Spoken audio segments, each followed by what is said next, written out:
and especially to those who came just for the keynote address. This was, and as a reminder, this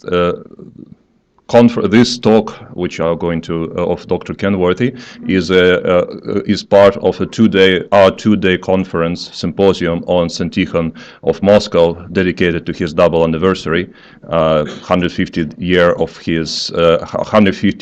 of since his birth and 90 years since his blessed repose. And so this lecture by Dr. Kenworthy, which we are going to listen now, is at the center of our two-day reflection on the life and work of St Tikhon of Moscow. And to introduce our keynote speaker, we would like to invite His Eminence, very most Reverend Metropolitan Jonah.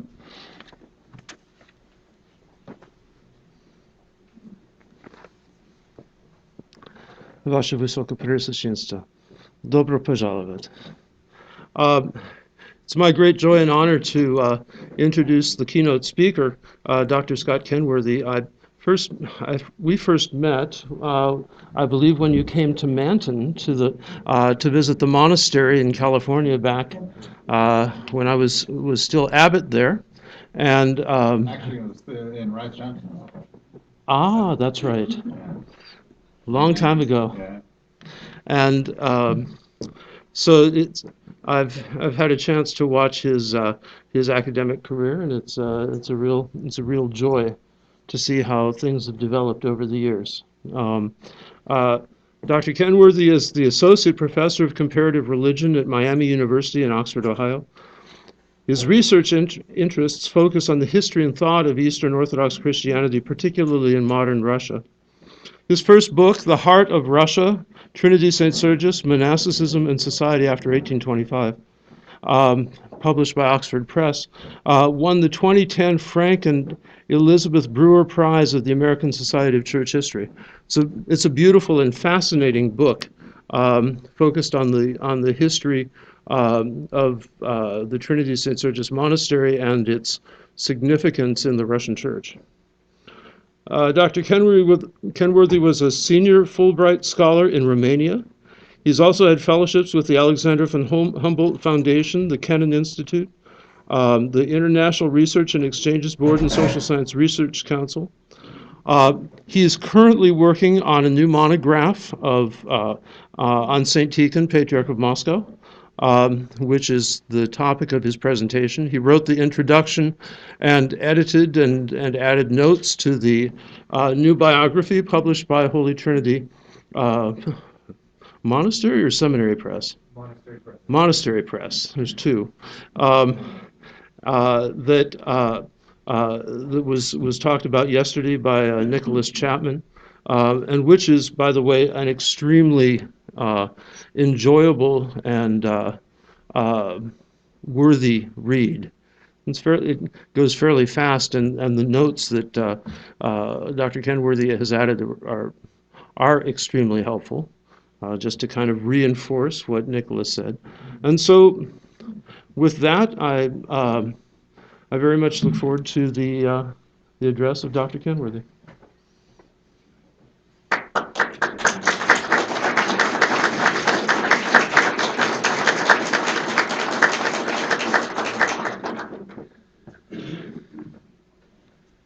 Your Eminences, Reverend Fathers, brothers and sisters, it's a great honor to be here and address you, especially in this capacity, given so many distinguished scholars and speakers that are here. So as Vladika mentioned, this is a bit of what I've been researching and working on, which will eventually issue in a new and fuller biography of St. Tikhon.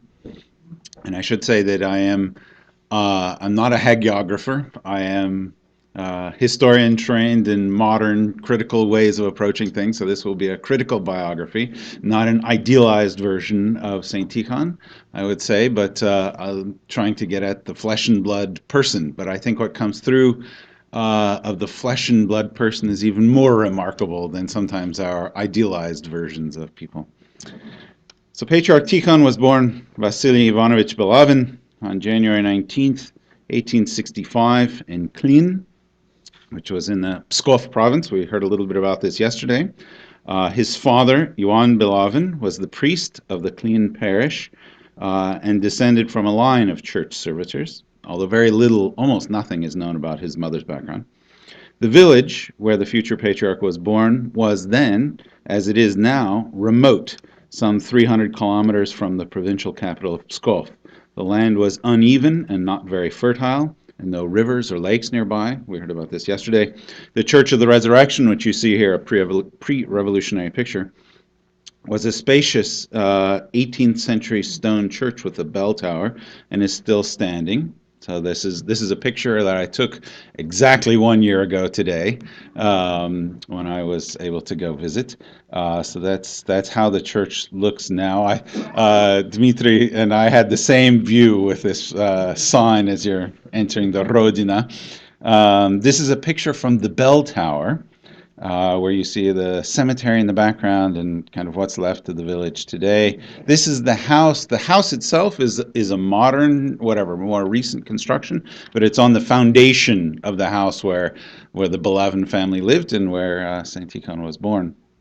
That's what the church looked like 25 years ago, right? So it's been quite a bit restored. A few years before Vasily was born, his father submitted a report about the parish in which he wrote that the income received from parishioners for the various services that a priest would perform, such as blessings and funerals, was, quote, so insignificant that for clergy with a family, it is not enough to buy a decent pair of shoes for the year, end quote. The clergy families supported themselves through the land that belonged to the parish church for the clergy's use. So the Belavin family shared in the labor and the poverty of the peasants whose midst they lived among. Father Belavin, Father Ioan, served the parish in Klin for 20 years. The Belavin family had 4 children, all of them boys, all of whom lived into manhood, but all of whom, except for Vasily, died at relatively young ages, so late 20s or early 30s. And this brings me to a few days after Vasily's 4th birthday in 1869, Father Ioan Belavin was transferred to the district city of Taropets, where Vasily would spend the next decade of his boyhood and youth. So I was there last year, 1 year ago, in honor of a conference they do there every year, in honor of St Tikhon. So you see the sign for the conference there in Taropets. Life for the Belavin family was certainly much different in Taropets than it was in Klin. And the city was spared. This is inside the house. It's now a house museum. There's a pre-revolutionary picture of the parish that his father served. That's a contemporary, the picture I took last year. Inside on the feast day 1 year ago yesterday. This is a picture of the city. So the city was spared much of the destruction that affected other cities in the region during World War II, and therefore it still retains much of the look and feel that it had in the 19th century. It's beautiful, surrounded by beautiful lakes and whatnot. The town had some sort of the city streets you imagine without the concrete and the cars probably looked pretty much like that when the Belavins lived there.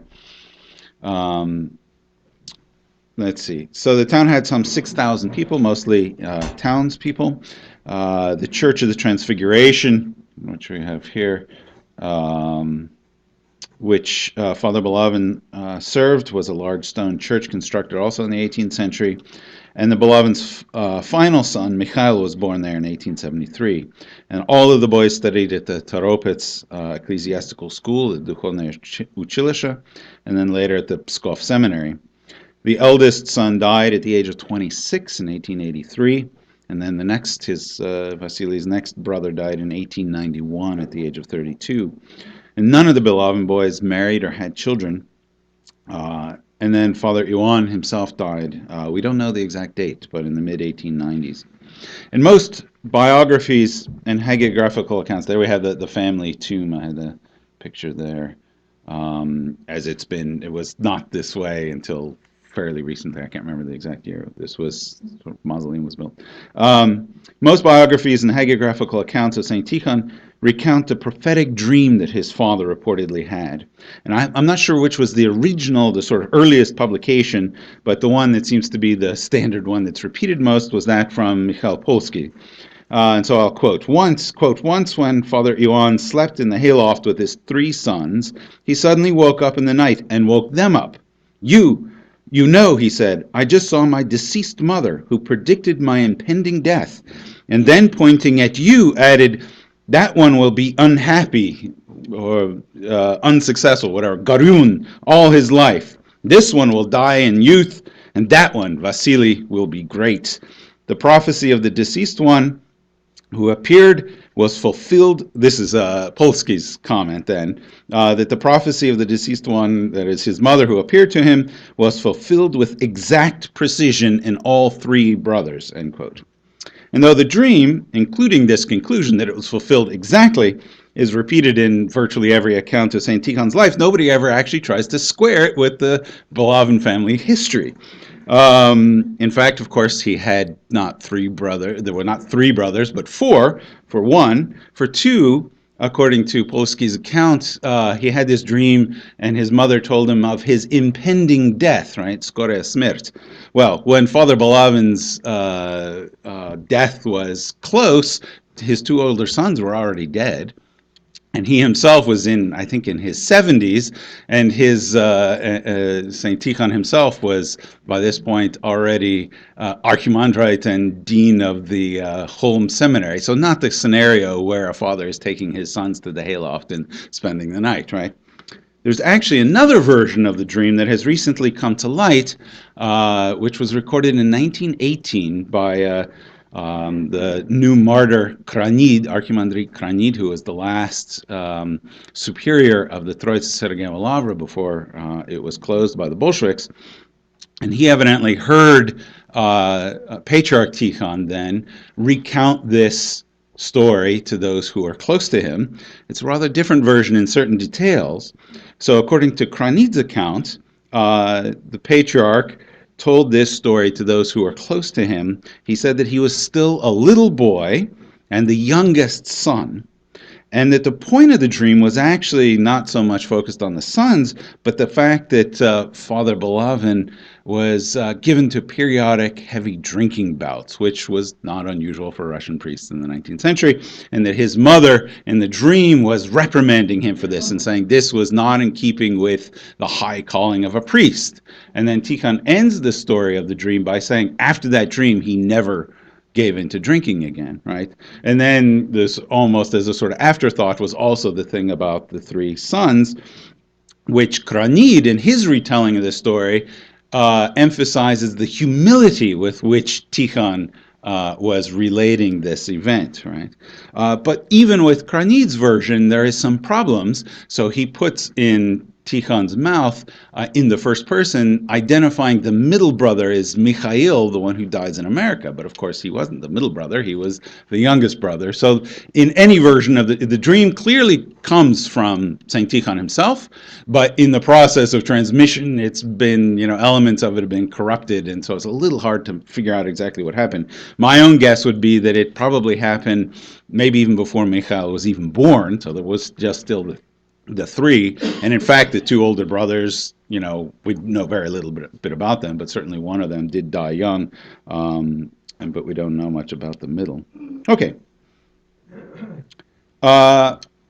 Vasily studied at the Toropets Ecclesiastical School from 1874 to 1878, and then moved to Pskov, where he studied at the Pskov Theological Seminary for the next 6 years. And this whole system of theological education was set up for the sons of the parish clergy.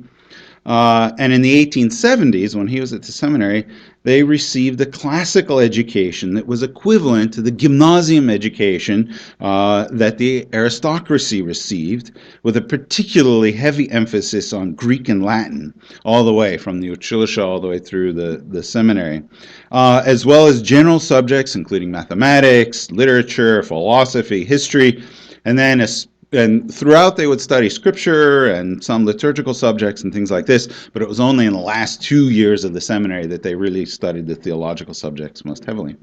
Well, Vasily was I just love visiting Pskov, so I have a few pictures. There's the building of the seminary.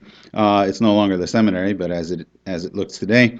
And while he was a student there, there were two deans of the seminary, neither of whom were Russian. So the first one was Archimandrite Gerasim Yared, who was from Syria and came to Russia for theological education and stayed and moved up the ladder and then became the dean of the Pskov Seminary for many years, and then eventually went back and ended up as a metropolitan in the Patriarchate of Antioch. And then following him was Protopresbyter Mikhail Drexler, who was the son of a Latvian peasant who had also gone through the theological schools and then became eventually dean of the seminary in Riga and was a leading figure of Orthodoxy in the Baltics who preached and taught in Latvian as well as Russian. And so I suspect that these early influences, both the Baltics and when we heard about Raphael Hawawini yesterday, this sort of connection with the Syrian Orthodox would be important for Tikhon's later life, and that these no doubt sensitized him to differences in language and customs among the Orthodox. We have a glimpse of Vasily Balavin's seminary years by the remembrances of a fellow student, Protopresbyter Alexander Rojdestvinsky, who was a student at the same time in the Pskov Seminary, then later also went to the Theological Academy with him, and then later also came back and taught at the Pskov Seminary. So they overlapped for a significant amount of time. And he says that Beloved Vasily was a modest seminarian who, quote, distinguished himself by his religiosity and his affectionate and attractive character, end quote. He was tall and fair, and the students loved him, quote, but always united this love with a feeling of respect, explained by his steadfast, though not at all affected, religiosity, his brilliant academic success, and his perpetual readiness to help his comrades, end quote. And then Rojdestvinsky also concludes that it is remarkable that his comrades in the seminary jokingly called him the hierarch, end quote. Because Beloved was one of the most outstanding students, he was selected to continue his studies at the elite St. Petersburg Theological Academy, the church's equivalent to the university education. So he goes there in 1884. While Beloved was a seminary student, a fateful event shook Russia, the assassination of Tsar Alexander II by revolutionary terrorists in 1881. The ethos that followed in the 1880s under Alexander III and Konstantin Pobyedonovtsev, the chief procurator of the Holy Synod, was decidedly different than that of Alexander II's reforming Russia. And this found expression, among other things, in a new statute of theological schools in 1884 that was introduced precisely at the time when Beloved started studying at the academy. The new statute stripped the independence of the faculty, made the academy more dependent upon the hierarchy, gave preference for monastic over married clergy in administrative positions. For the previous 2 decades, theological academies in Russia had virtually ceased producing students who took monastic vows, the main source of the church's hierarchy. The new dean, Bishop Arseny Bryancev, became an active proponent of learned monasticism at the academy, and so did those whom he tonsured, especially Mikhail Gribanovsky and Antony Kravitsky. In 1887, Bishop Antony Vatkovsky would become rector of the academy, and he appointed Gribanovsky the dean of students and Antony Kravitsky his assistant. This influential constellation of figures had a significant influence on encouraging the development of learned monasticism that formed the leadership of the Russian Orthodox Church in the early 20th century. And one of the students who came just a few years after Beloved was Sergei Strogorodsky. So they're all there at the same time. These new leaders were young, that is Antony Kravitsky, Mikhail Gribanovsky. They were young, dynamic, energetic, and had a vision for how to renew the church's role in society. And they saw a special place for these learned monks rising in leadership and actively engaging in society. They discussed the renewal of the church by reestablishing it on ancient Orthodox canonical norms, including the restoration of the Patriarchate. So they begin those discussions already in the middle of the 1880s. The Patriarchate, of course, having been abolished by Peter the Great at the beginning of the 18th century. They also related to the students differently from the older generation. They were more approachable and gathered the students around them for evening discussions of kind of the burning issues of the day. There was, however, another side to this new emphasis on monasticism at the theological academies, and one that was promoted by the chief procurator, Pobyranovtsev. So since the bishops were drawn from monastics, but not monastics as a rule who were actually cultivated in monasteries, but simply tonsured as monks right out of the theological academy, and then immediately promoted to being teachers, then usually deans of the seminaries, and then they'd be consecrated some assistant bishop somewhere, and then they would sort of move up this episcopal ladder, serving in different dioceses, more and more prestigious ones, usually like every 5 years they would be moved around. And so, at least according to some contemporary accounts, this kind of system of recruiting these very young academy students to be tonsured as monks and then move up this ladder tended to attract careerists, and was not always the best for either them or for the administration of the church. A fascinating account of the life of the academy at the time Bolovin was a student was left by his classmate Pyotr Bulgakov, who was uncle, by the way, of the famous writer Mikhail Bulgakov, who became a missionary in Japan, was there during the Revolution, and ended up his life in California. And he wrote a memoir that ended up in the Prague archive, and then after the Soviets took Prague, ended up in Moscow, and so was only recently discovered and published. Bulgakov, but he wrote it right after St Tikhon's death. Bulgakov describes how he met Vasily Bolovin for the first time at the entrance exams to the academy, when they were sitting next to each other in the first row, because Bulgakov and Bolovin, right, the beginning names would be. The first students to be examined were nervous, but when Bolovin, according to Bulgakov, when Bolovin got up, the tall, blond young man approached the examining professor confidently. He gave thorough answers and returned to his seat. When it was his turn, Bulgakov got confused in his answers and returned to his seat, as he said, like a wet chicken, because of his mistake. Bolovin turned to him and whispered, "Don't worry, they gave you high marks." Bulgakov saw this first encounter as encapsulating much of Bolovin's personality and effect on those around him, and this "не беспокойтесь," this "don't worry," became the motto of their turbulent student years at the academy. In the mid-1880s, St. Petersburg, those were tense years in St. Petersburg. Reactionary forces in both the state and the church were ready to pounce on any sign of sedition, while students in all educational institutions, including the Theological Academy, were like a simmering pot ready to boil over. This is all according to Bulgakov. Students at the academy lived in a semi-monastic environment, somewhat isolated from the center of the city, but they were still caught up in the intellectual ferment of the age. The 1880s was the time when Tolstoy began to write his radical kind of critique of the Orthodox Church and anarchistic ideas, and lithographed copies of Tolstoy's radical writings circulated among the students of the academy, and some became ardent Tolstoyans. It was also the time when Russian intellectuals discovered Marx, and academy students were ardently reading Das Kapital, and many of them became Marxists. At the same time, there was this completely contrary sort of strain of what Bulgakov refers to as the monastic propaganda, producing ultra-Orthodox currents among other academy students. So this, to quote Bulgakov, collision of Tolstoyanism and Marxism with the monastic propaganda, end quote, manifested itself in the fact that when Bolovin was a student, one of his upperclassmen, so in his first year at the academy, in his final year was Antony Krakowicki, who becomes the leader of this sort of monastic tendency. But another upperclassman was a fellow by the name of Mikhail Novorusky, who a few years later would join the People's Will and be involved in an assassination attempt on the life of Alexander III in 1887 with Lenin's brother, right? So these were both products of the Theological Academy in the 1880s. According to Bulgakov, Vasily Balavin found a path that he describes as solidly orthodox, did not go to either the extremes of the radicals, the Tolstoyans and the Marxists, nor of the ultra-orthodox.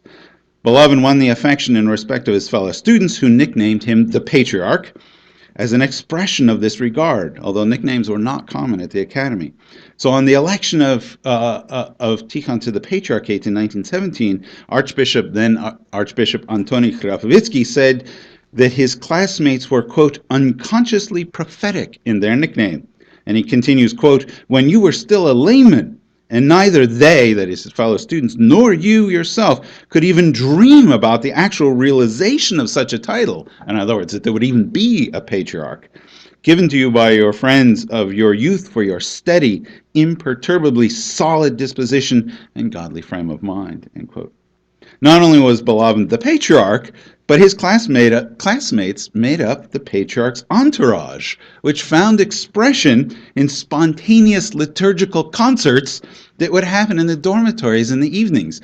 And Tikhon Balavin would actually serve the role as patriarch without any blessings, and they would perform whole kind of liturgical services with others of his classmates sort of filling in other roles and singing, for hours on end, evidently, which not everybody approved of. Some thought this was kind of inappropriate, but at any rate, Bulgakov defends it and says this was how, among other, it was our pleasure, it was our relaxation, and it also taught us how to sing really well.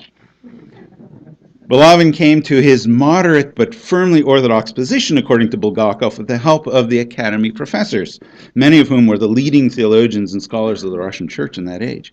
The professors, who lovingly guided the students, gave them, quote, full possibility to work out the orthodox truths independently, end quote. For example, the students of their class were assigned to write compositions on the latest writings of Tolstoy.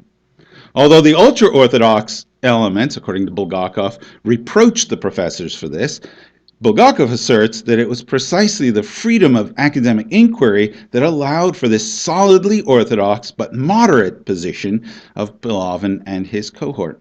It is no accident that Balavin's first published articles in the 1890s both engaged Tolstoy. One was a defense of marriage, and another was a comparison of Orthodox fasting practices with vegetarianism, which had also been, both of which were issues that Tolstoy was engaging in.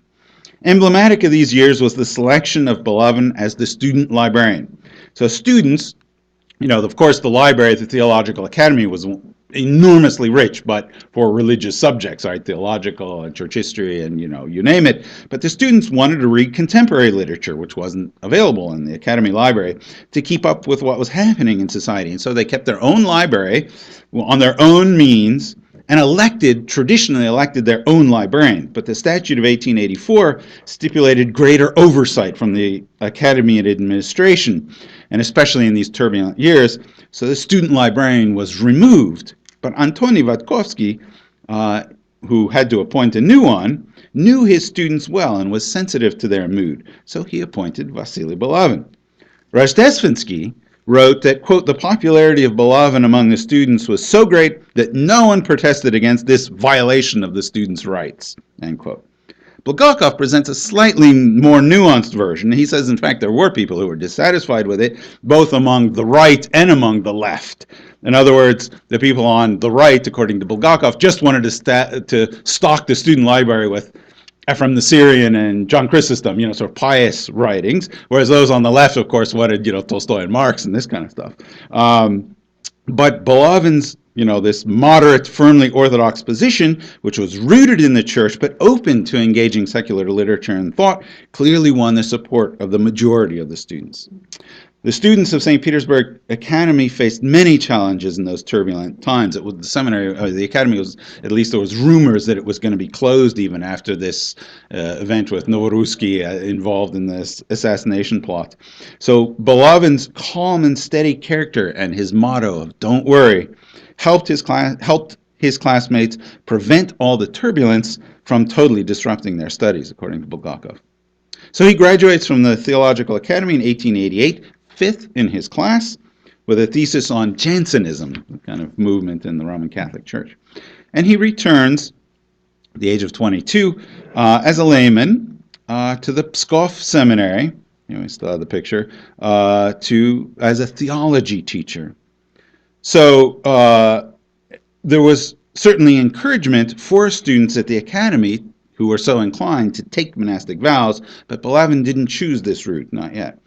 When he learned of the opening, he wrote a letter to Pobyedonovtsev requesting the position, pointing out, this is in this letter you have here, and you guys are the first ones, aside from myself and the archivist who took this picture, to see this letter. Is as far as I know, nobody else had seen this yet. In the Russian archives, you have a sheet where you sign in, and nobody else had signed this. The sheet had even seen this file. It's a huge file with all kinds of stuff about the Theological Academy, so this letter just happened to be buried in there in the midst.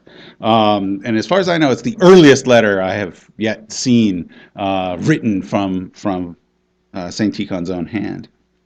So in the letter that he writes to Pobyedonovtsev, he points out that the Bishop of Pskov, Germogin, with the support of the Academy administration, expressed his wish to have me for this position. And in fact, Antony Vedkovsky had written Germogin, quote, "I can recommend with full confidence Mr. Balavin as the most excellent and solid person. He not only studied excellently, but aside from that, he was outstanding among the students in a serious churchly way," end quote. We already heard about his lifestyle from the previous speaker in Pskov, next to the Church of St. Nicholas, which is just down the road from the seminary. He would teach at the Pskov Seminary for 4 academic years. He taught apologetic, dogmatic, and moral theology, French, and when necessary, to fill in for other professors, Greek and Latin.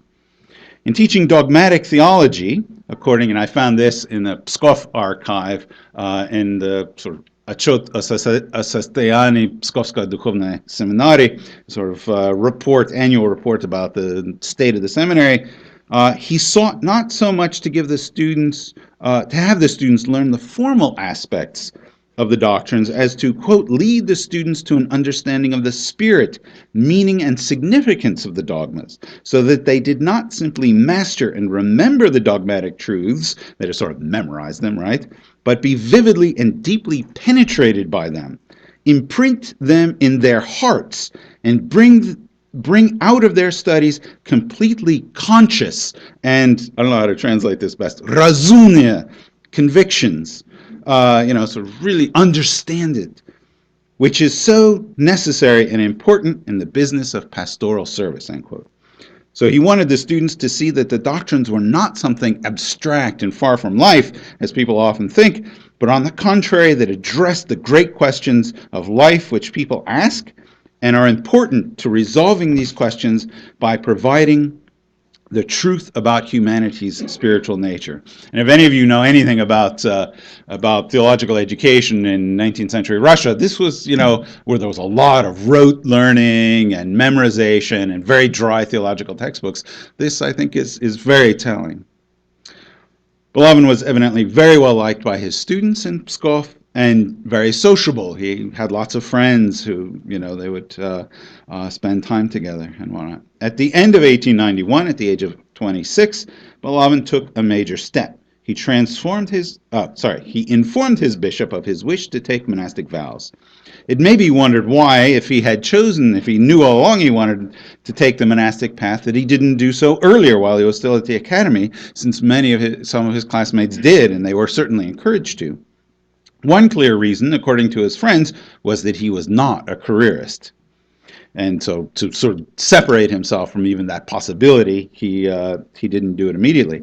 But he actually is very revealing in a letter he wrote to the same Bulgakov a month after his tonsure. He says, quote, "Indeed, when I was at the academy, I did gravitate to monasticism by my inner disposition, but decided not to be tonsured then, first because I wanted to test myself. In any event, I knew myself less then than I do now. Secondly, if I were tonsured at the academy, most likely immediately after graduation, they would have appointed me to some administrative post, as with the other young monks, despite the absence of any experience. In the majority of these cases, it seems this is accompanied by some harm for both the person and the work." End quote. It was a very mature kind of decision, I think, to be made by a 22-year-old, right? So he was tonsured on December 14th, 1891, about a month before his 27th birthday, at which point he received a new name, as we all know now, Tikhon, after St Tikhon of Zadonsk. Rojdestvenski writes that the rite of tonsure, this is the church that he lived next to in Pskov, that's a contemporary picture. This is the plaque that has been put up, first of all, indicating the seminary, that this is the building of the seminary, and they have restored the chapel inside the seminary where he was tonsured. So there's a couple. Oh, no, I don't have two pictures.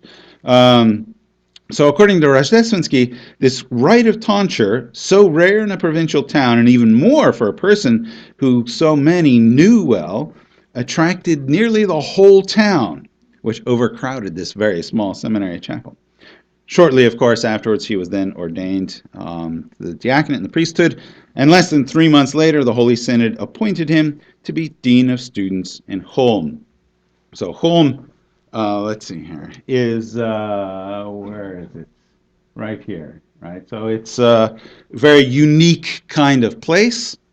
Was part of Rus in ancient times, but had been taken over by the Poles in the 14th century, and most of the people who lived there, that is the former Orthodox, were brought into the Uniate in the 17th century. It was brought into the Russian Empire in the partitions of Poland at the end of the 18th century, but it remained part of the Kingdom of Poland administratively, even within the Russian Empire. So that meant it was distinct from other territories that are today in Ukraine and Belarus. And whereas the Uniate in the rest of the Russian Empire was basically brought into the Orthodox Church in 1839. This was the one place where the Uniate Church sort of continued to exist until after the Polish rebellions of 1863. And then, so they were only brought into the Orthodox Church in 1875. And according to a variety of sources, this was done with a combination of local leadership of Uniates who wanted to be part of the Orthodox, but also some administrative pressures, which meant that there was a lot of people who were forced into the Unia who didn't want to be a part of it. There was even a name for them. They referred to them for decades as the obstinate ones, who were registered as Orthodox and couldn't deregister themselves to belong to another church by law, by Russian imperial law, but at the same time just refused to even go to the Orthodox churches. And in 1905, when the law was finally changed and people could deregister themselves as Orthodox, like 100,000 people left the Orthodox Church. So it was a tense and troubled area, and this had only happened, 1875. Tikhon arrives in 1892, so not very much time has elapsed. And the seminary also that he becomes dean of had been the Uniate seminary, and therefore had only kind of recently become an Orthodox seminary. Nevertheless, in this tense kind of environment, or complicated one at least, he succeeded in substantially growing the student body. His successes and capabilities, both as an administrator and on the personal level, drew him close with the ruling bishop of the diocese, who was Archbishop Flavian Gorodetsky. Flavian came to trust and rely on Tikhon so much that when the position of vicar bishop of Lublin and the sort of region came up, Flavian supported and put forward Tikhon for the position. So he was appointed Bishop of Lublin as a vicar of the Warsaw Diocese in 1897. By the way, this relationship between Flavian and Tikhon grew in such a way that after they both left the region, they continued to correspond, and the letters that Tikhon wrote to Flavian are preserved in the Russian State Historical Archive and are really amazing. He writes them until Flavian dies in 1915, and it's where he's at his most revealing, his most honest, and I'll be quoting from a number of them if I have time to. Tikhon's speech at the at his consecration is truly a remarkable text. Oh, that's not my phone. And speaks to how he viewed his episcopal ministry through the rest of his life, even though he was just being tonsured. So, quote, "At one point in my early youth, episcopal service appeared to me, and not to me alone, to consist of honor, reverence, power, authority. Now I understand that the episcopate is first and above all not почета, сила и власть, но дело, труд, подвиг." Right? So it's not about authority and power, it's about labor and ascetic effort. Indeed, is it easy to be everything to everyone, quoting Corinthians. The true life of a bishop is a continual dying to oneself through cares, labors, and sorrows, end quote. When Tikhon was made bishop, his replacement as dean of the Holm Seminary was Yevlogy Georgievsky.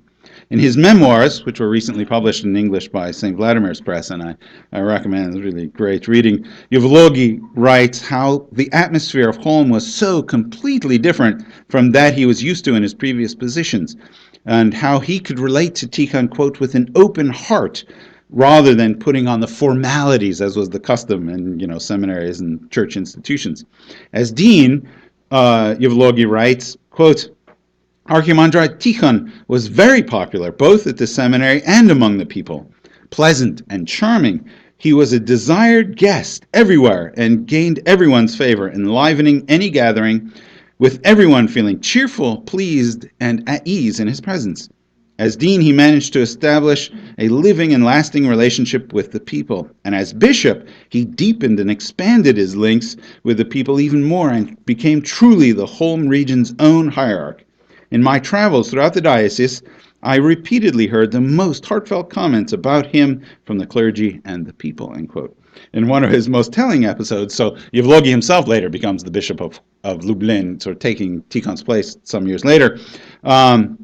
And on his, sort of journeys around the parish, he would inspect the books that priests keep and things like this. And many of them evidently kept quite detailed kind of parish liturgical journals and things like this. And he's reading through one of these in one of the parishes, and he runs across a priest who writes, quote, a priest writing about how Tikhon had visited many years earlier, and at the time wrote, "For the first time, I see a human being in a hierarch," end quote, which again, says a lot about the way in which clergy related to their hierarchy in those days, but also how Tikhon was really very different in the way in which he related to people. On September 5th, 1898, Tikhon wrote Flavian that he was sad that he and Flavian would not be celebrating the holidays together, because Flavian by this point had already been relocated to Georgia. And further, quote, "It was pleasing to God to increase my sadness," end quote, because he had just heard that day through secondhand sources that he was going to be appointed Bishop of America. "I think," he said, he continues in the letter, "you will also not be very happy for me. Nevertheless, let God's will be done," end quote. Clearly, Tikhon's appointment took him by surprise and was not one he either sought or particularly desired. Later in the month, when it became official, Tikhon wrote again to Flavian how the new bishop of Warsaw and the clergy and the people of Holm were all unhappy with his transfer, and he said, "This adds all the more to my sorrows," end quote. And the people of Holm were indeed greatly sorrowed by Tikhon's departure. Before departing for America, he not only visited Holm, but then also went to St. Petersburg, where he, at the synod, spent several weeks studying the materials related to the mission to prepare himself to understand what he was getting himself into. Tikhon arrived in New York at the end of November 1898 and began his journey across the United States through Washington and Chicago, and arriving in San Francisco, where the see was still located, in December. He faced enormous challenges in his new diocese. So the sudden influx that we heard about yesterday of Greek Catholics or Uniates into the Orthodox Church, this movement led by Father Alexis Toth, and is probably one of the reasons why he was chosen for this, because this was just happening in America, and he'd already had this experience with former uniates in Holm. And basically, it's kind of rise of prominently non-ethnic Russians, immigrants in the continental United States, radically transformed the nature of the Russian mission, which up until the 1890s was really focused on Alaska, right? As Bishop of North America, Tikhon traveled throughout the country tirelessly. On his first journey, after which he writes an account to Flavian in May 1899, he says, "This journey of mine is almost boundless. So far I've inspected only 4 parishes, but it's been necessary to travel more than 5,000 kilometers by railroad." End quote.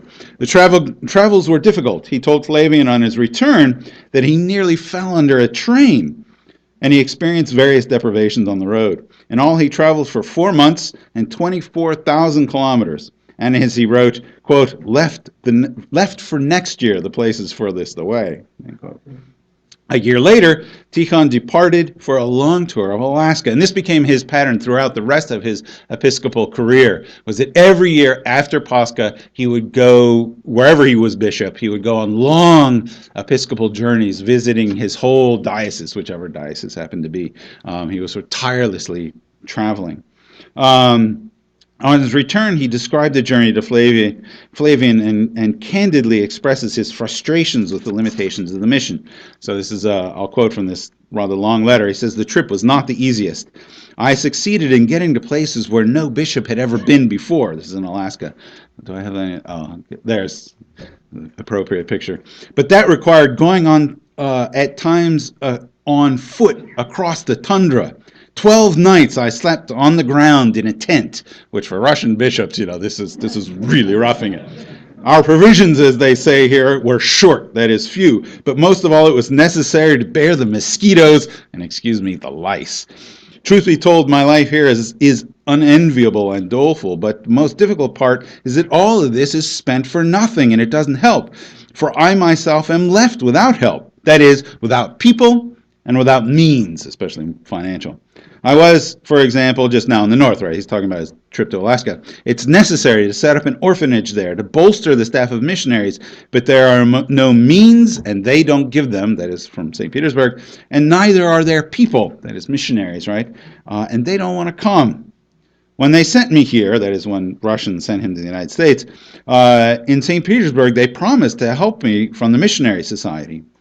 Last year, I wrote Metropolitan Vladimir as the Metropolitan of St. Petersburg, so therefore the kind of head bishop of the church, and I didn't even receive an answer. When they, that is in Alaska, tried to order 100 rubles worth of textbooks for the schools, they sent them from Russia in such a way that we had to pay more than 200 rubles to receive them, and they even sent the bill for the books on top of that.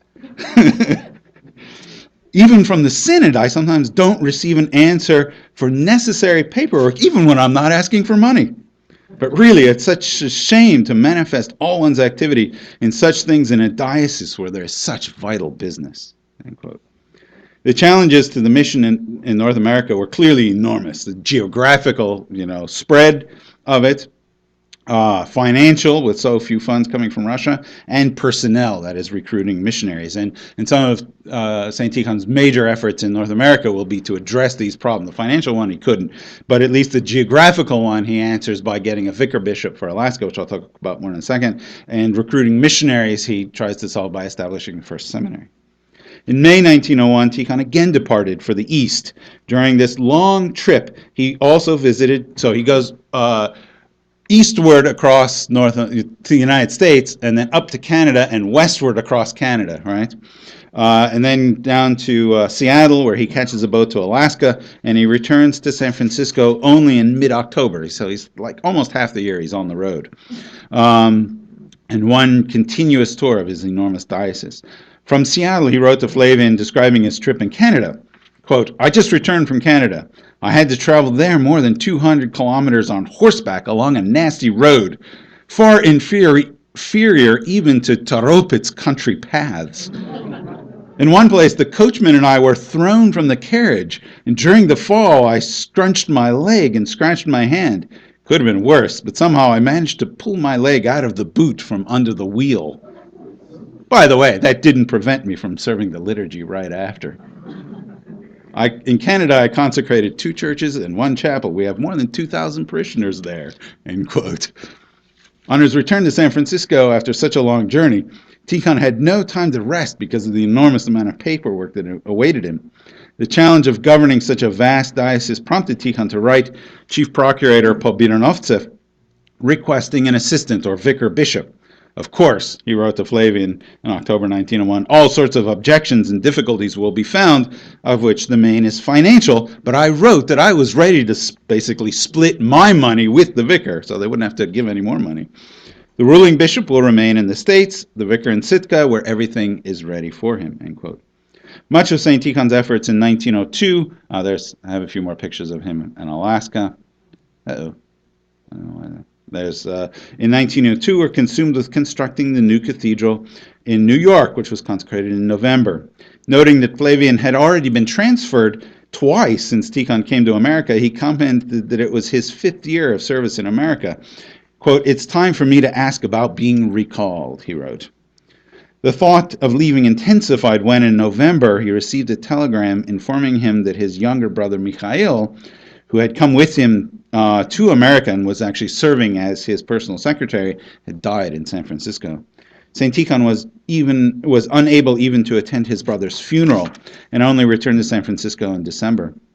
He wrote to Flavian that he planned to take his brother's remains back to Russia sometime the following year, 1903, and, quote, "I don't think to return to America. There has already been enough of sacrifice and forbearance," end quote. January 1903, he submitted a request to the Holy Synod, both to accompany his brother's remains back to Russia and for a 3-month leave of absence for himself. In addition to the formal request, he also made a personal request directly to the Metropolitan of St. Petersburg that they transfer him out of America altogether. And he writes to Flavian then telling him about this and says, "No matter how much you live here, all the same you can't get everything done. There's enough work here for many more hierarchs. Aside from personal matters, the need has also come to go to St. Petersburg on many diocesan questions. A letter doesn't help. Sometimes it lays there in the Synod in St. Petersburg for years without moving, and it's difficult for America to adjust to such an order." End quote. When he received permission from the Synod for the 3-month leave of absence at the end of March, he wrote to Flavian that it seems they won't particularly oppose my desire not to return to America, only they will find difficulty in finding a successor. But that's got nothing to do with me, end quote. Once he arrives in Russia in May, however, his attitude totally changes. He wrote to Flavian that the main thing he wanted to accomplish was to request a bishop, an assistant bishop for Alaska, repeating that he was prepared to divide his own salary, but that if there would be any delay in the matter, he would refuse to return to America without any further discussion. So this is I think, a really remarkable moment. He's in his mid-30s or something like this, and he basically tells Pobiranovtsev, right, Chief Procurator, "Give me an assistant bishop or I'm not going back." He sort of forces his hand, and he tells Flavian that Pobiranovtsev responded in horror, "But who can I put in your place?" Tikhon spent the summer of 1903 in St. Petersburg assisting in the affairs of the Holy Synod, some leave of absence. In November, Tikhon wrote to Flavian that they asked him to return to America for 2 more years at least, but that they had agreed to give him an assistant bishop. Tikhon cleverly replied that he would wait in St. Petersburg until the matter had been resolved, clearly fearing that they would promise a bishop and not actually deliver once he'd left. So he remained in Russia until December, when the candidate for the post, another blank picture, Innokenty Pustinsky, was consecrated to the episcopate. So he departs Russia at the end of December 1903 and arrives in New York in January 1904. So he accomplished an enormous amount between his return in 1904 and his departure 3 years later in 1907. But we've already been talking a lot about that so far, so I'm not going to go into it, other than, he builds the cathedral in New York. He'd done that already. He gets a bishop for Alaska, and then as a result of those 2 things, he can transfer the see from San Francisco to New York, right? Because that's where most of the immigrants are now. He establishes the first seminary in Minneapolis. He establishes the first monastery in that we just heard about in Pennsylvania, St. Tikhon's. He consecrates Raphael Hawini, so that's the three of them, Kenty and Raphael flanking him in this picture, as to lead the Syrian mission. He does kind of the same with the Serbian mission. I mean, he doesn't get a bishop, but he has the same idea. So we sort of know the rest of the American story. Wonderful picture of him there in New York in the back of the New York Cathedral with Father Alexis Toth right next to him, and Khotovitsky and Kachurov, and all the major figures are there. St. Tikhon's Monastery. We heard a little bit about his relationships with the Anglicans yesterday, so there he is at the consecration of an Episcopalian bishop. All right. In 1907, he is transferred to Yaroslavl. When he was in America, Russia was, of course, rocked by the 1905 revolution, which affected his predecessor. His predecessor was Yakov Pyatnitsky, who was a strong advocate of church reform, including calling a sobor and restoration of the Patriarchate, but also was very strongly opposed to the clergy being involved in politics, either in the Duma or in kind of monarchist political organizations. And evidently for these reasons, he was transferred out of Yaroslavl, even though he was loved by his people. And there was, some revolutionary turmoil in Yaroslavl. But Tikhon clearly just loved being in Yaroslavl. In his first, so every year, bishops in 19th century Russia, pre-revolutionary Russia, had to write a report on the, conditions of the diocese, right? And these are usually rather boring, kind of official, formal kinds of reports, often very repetitive and whatnot. But in his first report, after his first year in Yaroslavl, he just sort of breaks out of this and waxes poetic. And I'll quote a little bit of it. He says, quote, "After the simplicity of the American churches," where there's sort of barest of structure both outside and in, he says, "I was astounded by the grandeur and the, благоустройство, this kind of good order and everything that the churches have, the particular typicality of the churches, the originality and extraordinary diversity of the architecture, the grandiose dimensions of the structures of monastery buildings, city cathedrals, even village churches, brilliant from the outside and radiant from the inside with gold iconostases, decorations of valuable stones on the wreaths of the icons." And not only was he so, enraptured by the externals of church life in Yaroslavl, but he also has very positive things to say about the spiritual condition of both his clergy and his flock. One of his earliest directives after his arrival in Yaroslavl is telling. It reads, quote, "His Eminence asks not to send him any anonymous denunciations," which evidently was common practice at the time. And he also continues, "When the clergy present themselves to the hierarch, they should not make a full prostration before him."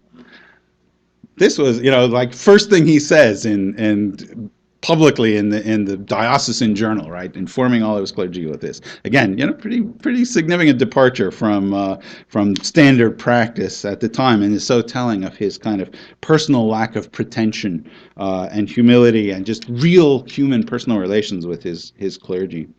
And he was just constantly traveling and visiting and things like this. Unfortunately, I don't have time to go into more about his Yaroslavl career.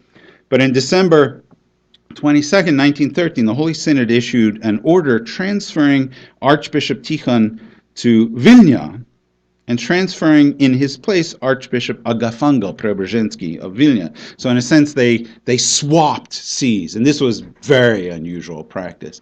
And it's long been speculated, why was Tikhon moved out of Yaroslavl and moved to Vilna? And people have speculated he ran afoul of the governor of Yaroslavl, or the Union of Russian People had something to do with it, and that's a whole other side of the story that I haven't had time to talk about. I searched. I was like, "There's got to be an answer. I mean, there's got to be a file in the archive of the Holy Synod that talks about why this was done." And so I searched the OPC, these sort of archival registers, and I found it. Well, I highlighted it there, but there's the stamp on the side says "Vybilo," which means it's not there anymore. And the note in parentheses says that this file was taken in April 1921 by a Satrudnik, co-worker of the Cheka. Interesting. I wonder if it's still in the KGB, the FSB archive. Nobody I've talked to has seen this yet, but it's a very curious thing. But at any rate, what I've been able to gather from my research is it didn't actually have to do with Tikhon, the transfer, but from the other side, that it was Agafangel who actually did run afoul of the Union of Russian People and was being transferred out. And the reason was, as Agafangel said, he was blamed, quote, this is things that Agafangel himself wrote and kind of justifying himself, was that, quote, for not having sympathized and cooperated with the Ruskoye Delo, the Russian work in Vilna, end quote.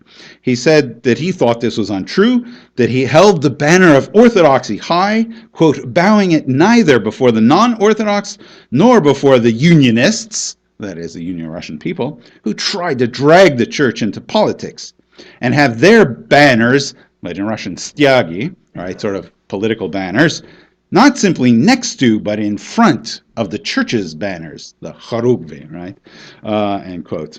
So Agafangel asserted that the principle of the faith, Tsar, and fatherland was holy to him, but that he could not sympathize with those hiding behind this banner had dirty hands in arranging their dark affairs, right? So that he didn't want to drag the church into politics, and there was one specific episode, which I don't have time to go into, but that basically, got the Union of Russian People upset with Agafangel, and they wanted him out. And they sent in Tikhon because she'd already had some experience with the Union of Russian People in Yaroslavl. And I think that actually his principle was rather similar to Agafangel's. That is, he was not actively kind of participant in the Union of Russian People that I've ever been able to find any evidence. But at the same time, and he didn't want to drag the church into politics. But at the same time, he knew how to handle these people more tactfully than evidently Agafangel did, who sort of had a confrontation, and so that was sort of the difference. So Tikhon arrives in Vilna in January 24th, 1914. So now we're where are we? Riga, Kovno, Vilna.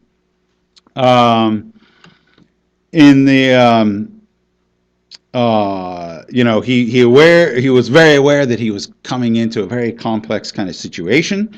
So just very briefly, the diocese of Vilna was it was both the gubernia, the Wilenska gubernia, and the Kovenska gubernia, right? And so these two are completely different from one another. There's a better map. So so again, it's both of these gubernias, provinces, right? Although they were sort of split in two. And the difference, the line, I think right here, is the modern line that separates Lithuania from Belarusia. So this territory is basically Belarusian. And so the Lithuanian gubernia was actually predominantly populated by Belarusians, and especially the countryside, the peasants, and who had also once upon a time been Uniats. And the urban centers were primarily occupied by or inhabited by Jews and Poles. The Kovenska gubernia, the northern one, was sort of the reverse in the sense that the majority of the peasantry were Lithuanian and Roman Catholic. But again, the urban centers were mostly Jewish and Polish. And the city of Vilnius, or Vilna, was completely different from either. It was basically 40% Jewish, 30% Polish, 20% Russian, virtually no Lithuanians, by the way. So it's quite different than we might think of it. So he comes into this very sort of complex and difficult kind of situation where he's got to somehow navigate, kind of upholding and defending orthodoxy, but in such a, kind of way that doesn't alienate or antagonize the Roman Catholics and the Jewish population. And as nobody else seems to, probably could the way he did, he managed to pull this off and was really respected and loved, and curried both the favor of the, or was supported by the Union, the Russian nationalist types, but also had very good relations with the Catholics and the Jews and everything else. I mean, it's quite remarkable that he pulled all of this off. There's a fascinating memoir diaries by a fellow by the name of Alexander Zhirkevich, who lived in Vilnius at the time. And unfortunately, I don't have time to recount all of the things that Zhirkevich says. But just briefly, when Tikhon first arrives, Zhirkevich notes how when he goes into the cathedral, he avoids the eagle rugs and goes, and people are just like, they're sort of not sure what to do with him because he doesn't have the pomp and the grandeur that bishops are, they're used to, and that evidently Angafungal sort of cultivated. And even later, Zhirkevich talks about how when they would talk, he was so, sort of approachable, even funny, he's humorous. Many people talk about how these are constant things that you hear of people who knew him, that he was, always had a joke on hand, that he was so approachable and accessible to everyone. And when Zhirkevich finally gets to pay an official visit to Tikhon in the bishop's residence, he says all of the aristocratic trappings that Agafengel had in place were gone, and it was just this kind of simplicity that really characterized Tikhon.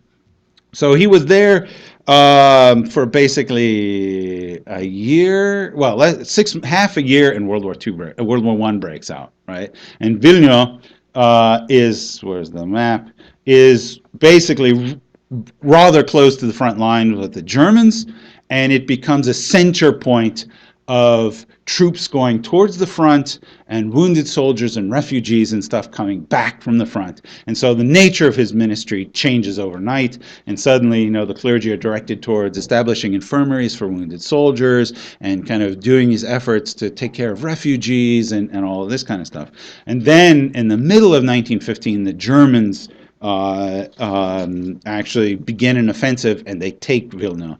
And Tikhon is in Vilna until the day before the Germans arrive, and he almost doesn't get out, because by the time he was still there, there were almost no trains going out, and everything, all the means of transportation were taken by the military that was also evacuating the soldiers and things like this. But nevertheless, so there's the cathedral in Vilna. He then basically is a bishop in exile for the rest of 1915 and 1916 and the first half of 1917. He's sitting on the sessions of the Holy Synod, so that's the main thing he's doing since he doesn't really have a diocese anymore. But while he was not sitting on the sessions in St. Petersburg, once again, in his typical style, he was immediately, right after the sessions were over, he was in Moscow, where the Vilna consistory was located. He'd catch up on the affairs there. The vicar bishop was the one who was sort of constantly in charge of those things. He'd go to Ryazan, where the seminary, the Vilna seminary, had been evacuated and relocated, back to Moscow. Then he'd go back to the territory, so the Germans didn't occupy all of his diocese. The sort of Belarusian parts were still outside of German control, and he'd do his parish visitations to every part that he could get to, right? And then he would go to the front and visit with the soldiers and serve things out there in the front with the soldiers and things like this. Anyways, just to wrap up, sort of as we, go back. As we get to the end, I will tell one last episode from his life, which I think is a telling one, which is that right after the February Revolution, when the Metropolitan of Moscow and St. Petersburg are both retired because they were seen by the new order as having been too close to Rasputin, and Vladimir Lvov becomes the new chief procurator under the provisional government. And Lvov is, he really wants to reform the church, right? And so one of the things that Lvov does after Pascha, after all the rest of the synod members have left, he wants to transfer this journal that was kind of the most popular, whatever the journal that was read by ordinary people or sort of most widely distributed, that belonged to the Holy Synod. It was the Всероссийский общественный Церковный общественный вестник, right? And so he wanted to transfer this from being under the control of the Synod to being under the control of the Theological Academy, and specifically under the editorship of Boris Titlinov, who was one of the most leftist of the professors at the Theological Academy. He'd eventually become an ideologue for the Renovationists, right? And so the only three people from the Synod who were in St. Petersburg at the time were Sergei Strogorodsky, Georgy Shavelsky, and Tikhon. And Titlinov manages to extract a signature on this act from Strogorodsky and Shavelsky, but Tikhon refuses to sign. And he says, this is too important a matter and has to be considered by the whole Synod. When the Synod comes back, they agree with Tikhon's position. They say this act was done. Procurator Lvov had transferred it anyways. It was already under the editorship of Titlinov, but the rest of the members of the Holy Synod say this was wrong, this was illegal, it was improper, etc. They protest, and Lvov responds with the authority of the provisional government behind him in dismissing the entire Holy Synod, with the exception of one person, it was Sergei Strogorodsky. So that's the end of Tikhon's service on the Holy Synod.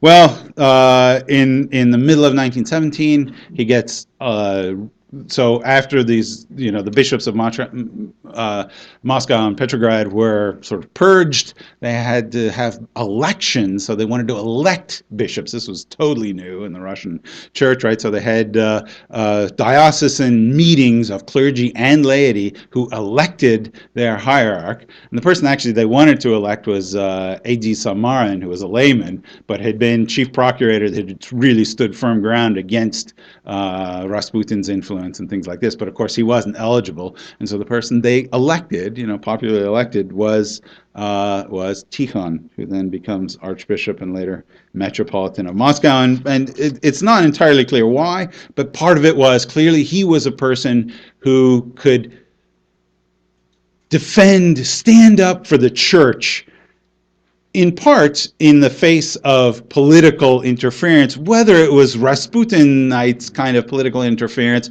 or, the leftist kind of Lvov kind of political influence. So what do I take away from this in conclusion about his personality? First of all, everybody who knew him described his humility, his simplicity, his approachableness, his accessibility, his attentiveness to the clergy and the faithful, that he was compassionate. Clearly, with his constant travels and everything else, he was amazingly diligent and hardworking and took his pastoral responsibilities incredibly seriously. His doors were always open for visitors when he was there, but he was constantly not there because he was traveling throughout his dioceses, whichever one it was, so much.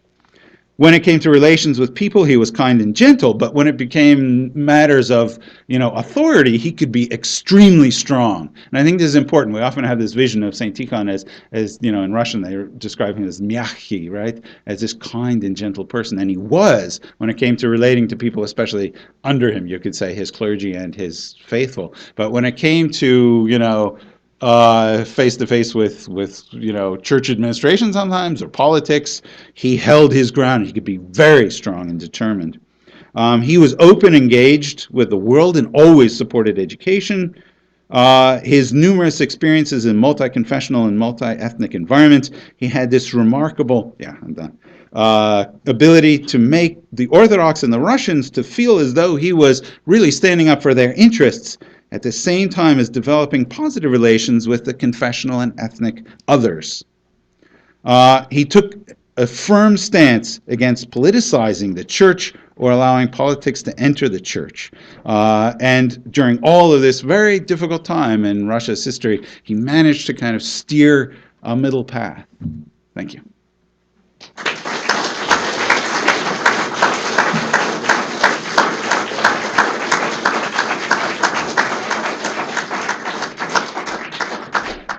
I just have a couple of last pictures. So we heard yesterday about his death. So this on Ostozhenka 19 is the place where, there's a picture I took last year, where Bakunina's clinic was, that he died. Talk about plaques, it seems like there ought to be one on this building. And this is, I found this in the what is the Museum of Architecture in Moscow. It's the Mali suborder of the Donskoy Monastery, and his tomb from the picture comes from 1927. It's decorated by flowers. I just found that totally extraordinary. Thank you. Thank you, Dr. Kenworthy. It was a very fascinating talk. Very, very interesting. We have about 10 minutes for questions, so I'll open floor for questions and comments, please. Andrei? I enjoyed your presentation very much. The historical analysis, that's exactly what I need. So it was really a great pleasure to learn a great deal about St Tikhon. I just would like, but it's not a question, it's just kind of a side note regarding Gerasim Gerev, who you mentioned. Because he's really a very, how to say, exemplary figure as a Russian imperial clergyman. He is known for his research on Patriarch Portius, and it was published like in 1870s. I think he was an Arab figure himself, trained in Russia, and he came up with his research, which is still valuable until nowadays. So it was very interesting that we brought him into the conversation. Thanks so much. Thank you. Yeah, I don't know much about his scholarship, but when he went back to Antioch, he was actually one of the candidates for the Patriarchate. Yeah. Is some, I don't know, again, enough about it, but I wonder the sort of parallels in some ways to his career and Raphael Hawani's in interesting ways. He was fully focusing in Russian. Yeah. So he wrote in Russian. Yeah. And he knew ancient languages. It was really some achievement for Russian scholarship. We had from people like Yeah. Question over here. Yeah. Excellent analysis and anecdotes. Really, really nice. I have a question. These letters of correspondence with Bishop Flavian, the former vicar, are these published, or are you thinking of publishing them? They sound like an incredibly rich image of Tikhon, or life, but very revealing. Yeah, they are fabulous. I mean, one of the things that's difficult about working on Tikhon is that, most Russian high clergymen have what they call in the Russian archives a lichное дело, a fund that is that person's personal papers, letters, correspondence, things like this. And Tikhon does not have a lichное дело. There's no archive that has one, unless you consider the FSB archive. And so he, there's nothing like diaries, and I've had such a difficult time finding letters that he wrote to others. So in many archives, there are letters that people are writing to him, but no matter how I've searched, I have almost never found the letters he's writing back, whether it's to his clergy in America or even when he gets back to Russia. And so these letters are really valuable in that respect. So there's a St. Petersburg scholar and priest, Father Alexander Popov, who has published a series of books. Some are publications of in Russian. Some are a series of publications of documents, and some are other things. There's one on the table back there is Amerikansky Period Жизни Святителя Тихона. And he has published a volume of letters that St. Tikhon wrote from America, which includes the letters that he wrote to Flavian. So that segment of the letters that he wrote to Flavian have been published in Russian, but not the ones he wrote before or after. But yeah, it's certainly a worthy thing to be published, and even translated, maybe. Question over here. Hello, Doctor. We're from the University of Albany, and I want to say that was a great presentation. Thank you. You mentioned that the same was involved in World War I. I was wondering if you released any letters or documents from this time in the trenches. You mean specifically from the trenches? Yes. Or in Because general. there's a lot of material certainly from that time period. Mostly what's in the what did they call it? Viesnik Sviatoduchovskого Bratstva. So this was kind of the leading Orthodox brotherhood in Vilna, which somebody would always travel with him when he did his diocesan visits, or sort of journeys through the diocese, and would always have very detailed accounts of the places he went and the things that happened and what he said often and people he met with. Interestingly enough, on these these tours of the dioceses, not only would there be the delegation of the Orthodox with the Chleb Sol who would greet him, but so there would be a delegation of the Jewish community as well, and he always greeted them very hospitably and this kind of thing. But at any rate, so there are materials available. Unfortunately, by that point Flavian had passed away. Flavian passes away in 1915, so he's there's no more of those letters, but yeah.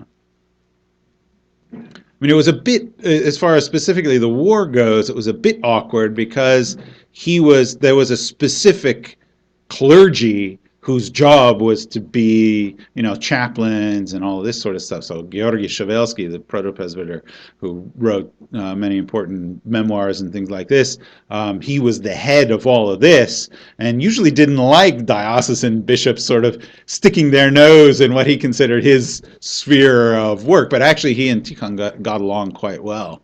So sort of encouraged that, yeah. Thank you for your talk, and I wanted to ask you personally, how did you become interested in this topic? It's a fascinating topic, but why did you choose St. Tikhon as the subject of your monograph? And the second question, if I may slide it in. Yeah. You mentioned his early articles that he wrote after graduating from the Theological Academy against Tolstoy. I'm not very familiar with his writings, and it seems like there's no compendium of his Sobranie Socinieni. Where were these published, and was he a prolific writer? Did he have articles and books published? Mm-hmm. So how did I get interested in it? Well, I mean, the sort of the long story is that since I was in graduate school, I was interested, well, even as an undergraduate, I got interested in Orthodox church history, and then this was, early 90s and revival of the church in Russia. I studied with Father John Meindorf at St. Vladimir's, and got interested in Russian church history. And then when I was in the doctoral program, I was so struck by how what an important, you just think of Brothers Karamazov or anything like this, the revival of monasticism and starchestvo and stuff like this in 19th century Russia, and how nobody had really done any serious scholarship. So that sort of motivated my first book on the Trinity St. Sergius Lavra. And then as I took that story through the revolutionary period and was seeing what happened when the Bolsheviks were closing down the monastery and how Tikhon had, intervened to try to defend the monastery, to defend the relics of St. Sergius and things like this. And, so I started kind of collecting documents then connected with him. And it was just like, once the light goes off and you think about it, you're like, my God, how come nobody has ever written this before? Other than the book by Jane Swan, right, which has just been nicely republished. But that book was written 50 years ago, right? And there's so many materials that have been made available in Russia since then. And whether from the church side of things or from even just sort of secular Russian history, where there are books about, Lenin's brother and Lenin's sisters and, every minor figure of the revolution you can think of, but the person who was the head of the most important institution aside from the government, not even an article, right? I mean, it's astounding.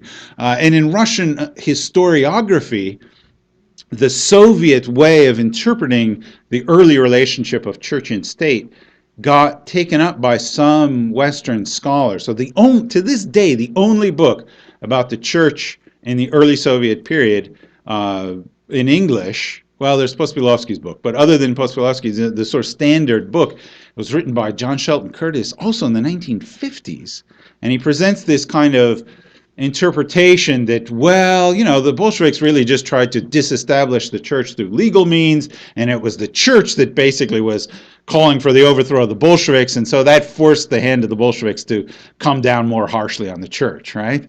And this narrative is still repeated by American historians of Russia, right? So it's like, come on, guys, this is so. Anyways, yeah, I guess because I'm interested in it, especially in the late 19th and early 20th century, and there's of course many figures that could be written about, but he's just such an amazingly important one, not only for Russia and the revolution, but also for America. That the question is more like, how come nobody's written this before? Yeah. And the second question. So when he finished from the Theological Academy, he wrote what I would say were three kind of semi-substantial articles that were published. I think were they all published in the journal Strannik, which was sort of thick journal, religious thick journal, in the 1890s. And then he wrote a lot of shorter articles for basically publications in the Warsaw home diocese, right?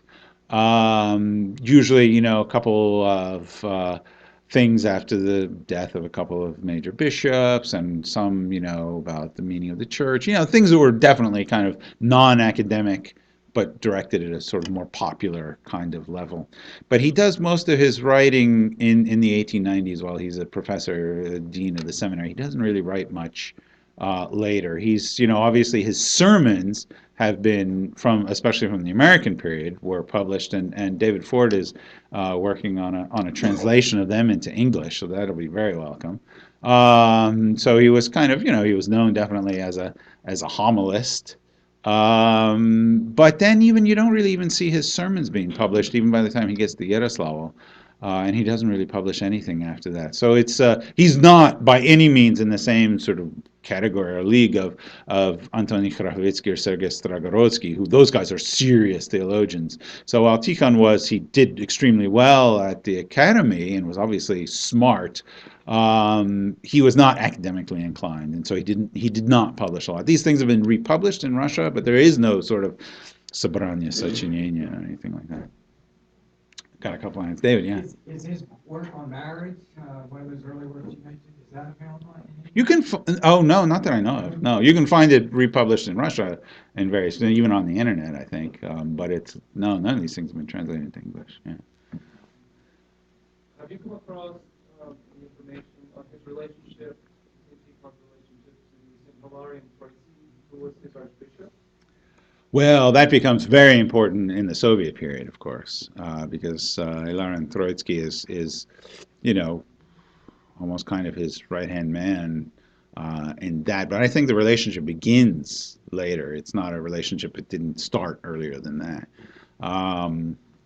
So, and that's something I have to say I haven't really explored yet. So, yeah, but it's important for sure. There was a hand in the back. Yeah, I've read a lot about the German invasions in World War II and the life of the church and the Nazis. I'm interested in St. Tikhon left his diocese. Was that actually necessary?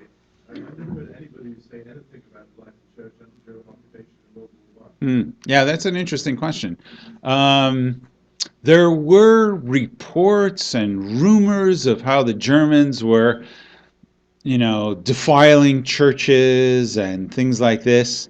And so when he's evacuating the diocese, they evacuate the seminary, they evacuate the consistory, and he evacuates the relics of the Vilnius martyrs, which we heard about then becomes an issue under the Soviet Union that Francesca spoke about yesterday, to Moscow. He evacuates the relics of the martyrs to Moscow, and he sends crates of church valuables to somewhere, either Pskov or Veliky Luki, maybe Dmitry knows about this, and evidently, according to an inventory list, a box of personal correspondence, which might have been his own personal papers that he'd been schlepping around for all these years and was supposedly in safe holding somewhere in the Pskov region or close to home, close to Taropets. But then, of course, when the Soviets took over, God only knows what happened to that stuff. So actually, at the end of the day, it was worse that he evacuated those things. They were safer outside the Soviet Union than they were inside. Many of his clergy stay. So they send their families away, but many of the priests actually stay there in very difficult conditions. I mean, they're almost starving to death. But we don't know that much about the conditions of the church under the German occupation of World War I. It's an interesting question. Yeah.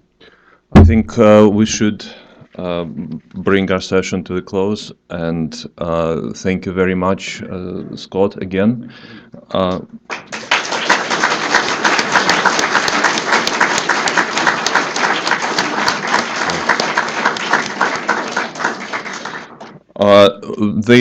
We bring this slightly. There is about 25 minutes before lunch, and the Cathedral Church of Holy Trinity Monastery will be open now, so everybody is invited to visit the cathedral, and everybody is invited to lunch afterwards in the monastery factory.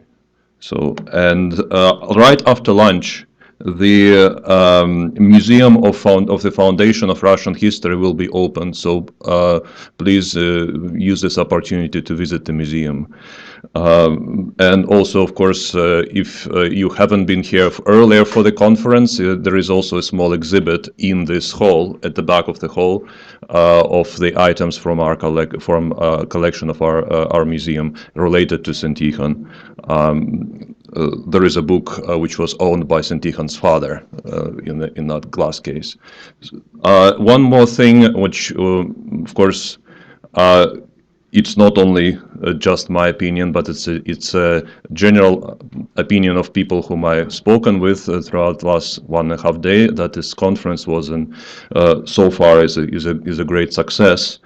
And the people who was preparing this conference, of course, were working very hard, and people generally in this monastery are working very hard to serve the Word of God and to serve the community. And if you would consider donating to the monastery, to at least to help us offset the costs of the conference. We have already received some donations, but it will not. Your kind and generous donations will be immensely appreciated. There is a donation box on the back table, and you can also, of course, donate in person.